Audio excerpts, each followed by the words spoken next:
এই বিশ্বকাপে সেরা তরুণ খেলোয়াড়ের পুরস্কারটা জিতবেন কে? গত বিশ্বকাপে সেই পুরস্কারটা জিতেছিলেন আর্জেন্টিনার এনজো ফার্নান্দেজ, যিনি প্রথম দুইটা ম্যাচে প্রথম একাদশেই ছিলেন না, বদলি হিসেবে নেমেছিলেন, খুব ভালো খেলেছিলেন। সেকেন্ড ম্যাচে মেক্সিকোর বিপক্ষে তো একটা গোলও দিলেন। থার্ড ম্যাচ থেকে তিনি একাদশে এলেন এবং ফাইনাল পর্যন্ত কি অসাধারণ ফুটবল খেলেছিলেন। আর্জেন্টিনার সেই শিরোপা জয়ে তরুণ এনজোর খুবই গুরুত্বপূর্ণ রোল ছিল এবং যথার্থ কারণেই তিনি সেরা তরুণ খেলোয়াড়ের পুরস্কারটি জিতেছিলেন। এই বিশ্বকাপে তার উত্তরাধিকার কে হতে যাচ্ছে, মানে ওই পুরস্কারটা এবার কে জিততে যাচ্ছেন? আর্জেন্টিনার কেউ কি? কে? সুযোগটা কে আছে?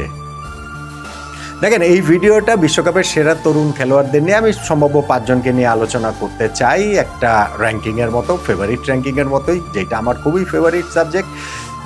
একই সঙ্গে সেই আলোচনায় ঢোকার আগে আমি একটু গোল্ডেন বুটের দুইটা কথা বলতে চাই। আগের ভিডিও তো বলেছি, অন্যান্য ভিডিও তো বলেছি, কিন্তু তারপর আমি কেন জানি না একটা কনফিউশনের জায়গা অনেকের মধ্যেই বোধহয় তৈরি হয়েছে যে ফ্রান্স ভার্সেস ইংল্যান্ড তৃতীয় স্থান নির্ধারণী যে ম্যাচটা, সেইখানকার গোল কি কাউন্ট হবে কিনা গোল্ডেন বুটের রেসে। আমার কাছে এই প্রশ্নটাই অদ্ভুত লাগে, কাউন্ট হবে না কি কারণে? এই ফ্রান্স ভার্সেস ইংল্যান্ড তৃতীয় স্থান নির্ধারণী যে ম্যাচ, সেটা কি বিশ্বকাপের ম্যাচ না? অর্থহীন ম্যাচ, একদম অর্থহীন ম্যাচ। এটা তো আমিও বলছি যে এই ওয়ার্ল্ড কাপে 104টা ম্যাচ হওয়ার কথা, 102টা ম্যাচ এখন পর্যন্ত হয়েছে এবং সেই 102টা ম্যাচের প্রত্যেকটা ম্যাচের গুরুত্ব ছিল। গ্রুপ পর্বের ম্যাচ বলেন, নকআউট পর্বের তো বটেই, কিন্তু এই যে 103 নম্বর ম্যাচ তৃতীয় স্থান নির্ধারণে, সেইটার আসলে কোনো গুরুত্বই নেই। ফ্রান্স জিতলেই বাকি, ইংল্যান্ড জিতলেই বাকি, কিন্তু এটা তো ভাই ওয়ার্ল্ড কাপের ম্যাচ। আপনি বলতে পারেন যে তৃতীয় স্থান নির্ধারণে এই জিনিসটাই আসলে বাদ দিয়ে দেওয়া উচিত, এই খেলাটারই কোনো মানে নাই, কারণ পরাজিত 2 সেমিফাইনালিস্ট ফাইনাল থেকে এত কাছে গিয়ে যারা শিরোপার ওই লড়াইটাতে থাকতে পারছে না, তাদের জন্য এই ম্যাচ খেলাটা একটা আসলে শাস্তির মতোই। কিন্তু তাই বলে সেই ম্যাচের পারফরমেন্স কাউন্ট হবে না। এই ম্যাচে যদি কেউ গোল করেন সেইটা গোল্ডেন বুটের রেসে কাউন্ট হবে না। কেউ যদি আউটস্ট্যান্ডিং পারফর্ম করেন সেইটা গোল্ডেন গ্লাভসের ক্ষেত্রে কাউন্ট হবে না, সেটা গোল্ডেন বলের ক্ষেত্রে কাউন্ট হবে না। অবশ্যই হবে। সেইটা হবে না কেন? আমি জানি না যে আমরা কি আসলে সব কিছুই একটু সমর্থকের চশমা চোখে দিয়ে দেখি কিনা, যে না এখন কিলিয়ান এমবাপ্পে এইখানটাতে রয়েছেন ফ্রান্সের, অতএব এই যে একটা অগুরুত্বপূর্ণ ম্যাচ সেইখানটাতে তিনি গোল করবেন, অ্যাসিস্ট করবেন ইংল্যান্ডের বিপক্ষে, ফলে মেসিকে তিনি ছাড়িয়ে যাবেন, ফলে এই তৃতীয় স্থান নির্ধারণী ম্যাচের এই গোল অ্যাসিস্ট কাউন্ট করা হওয়া উচিত না। এইটার আমি আসলে এটার মানেটাই বুঝি না, যে তৃতীয় স্থান নির্ধারণী ম্যাচটা ফিফা বাদ করে দিতে পারে ভবিষ্যতে, এই ম্যাচটার গুরুত্ব নাই আমি বলছি, কিন্তু এই ম্যাচের পারফরমেন্স কাউন্ট হবে না কি কারণে? প্লেয়ারদের ক্ষেত্রে গোল্ডেন বুটের রেসের সেটা কাউন্ট হবে না কেন? ধরেন আমি জাস্ট শুধু হচ্ছে একটা অল্টারনেট সিনারিও নেই, ধরেন এইখানটাতে হচ্ছে গিয়ে আর্জেন্টিনা সেমিফাইনাল ম্যাচটা হেরে গিয়েছে, লিওনেল মেসি এই ম্যাচটা খেলছেন, গোল্ডেন বুটের রেসে তিনি আছেন, তখনও কি আপনার মনে হতো, বা যাদের মনে হয় তাদেরকে মনে হতো যে না তৃতীয় স্থান নির্ধারণী ম্যাচটার পারফরমেন্স কাউন্ট হওয়া উচিত না?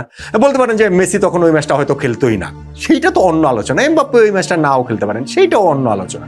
কিন্তু পারফরমেন্স কাউন্ট হবে না বা কাউন্ট হওয়া উচিত না, বা এটা কাউন্ট হওয়াটা হচ্ছে গিয়ে মানে ফিফার আইনের ফাঁক, এগুলা ভাই এগুলো হাস্যকর কথা, এগুলো হচ্ছে গিয়ে মানে বাচ্চা ছেলেপেলের মতো কথা হয়ে যায়। সো তৃতীয় স্থান নির্ধারণী ম্যাচের পারফরমেন্স অবশ্যই কাউন্ট হবে, কেননা এইটা অবশ্যই বিশ্বকাপের একটা ম্যাচ।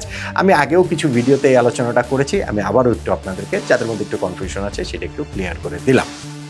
এখন এই ভিডিওটা তো হচ্ছে কি সেরা তরুণ খেলোয়াড়ের, বলছিলাম 4 বছর আগে জিতেছেন আর্জেন্টিনার এনজো ফার্নান্দেজ। এইবার কি আর্জেন্টিনারই কেউ আসলে জিততে পারেন কিনা? যেহেতু তাদের দল ফাইনালে উঠেছে, তাদের দল থেকে কারো সেই সুযোগের জায়গাটা আছে কিনা, আমি টপ 5-এর কথা একটু আলোচনা করছিলাম। ধরেন এইখানটাতে আমার কাছে মনে হয় টপ 5-এর মধ্যে আমি ধরেন নাম্বার 5-এ ইংল্যান্ডের নিকো ওরেলিকে রাখতে চাই।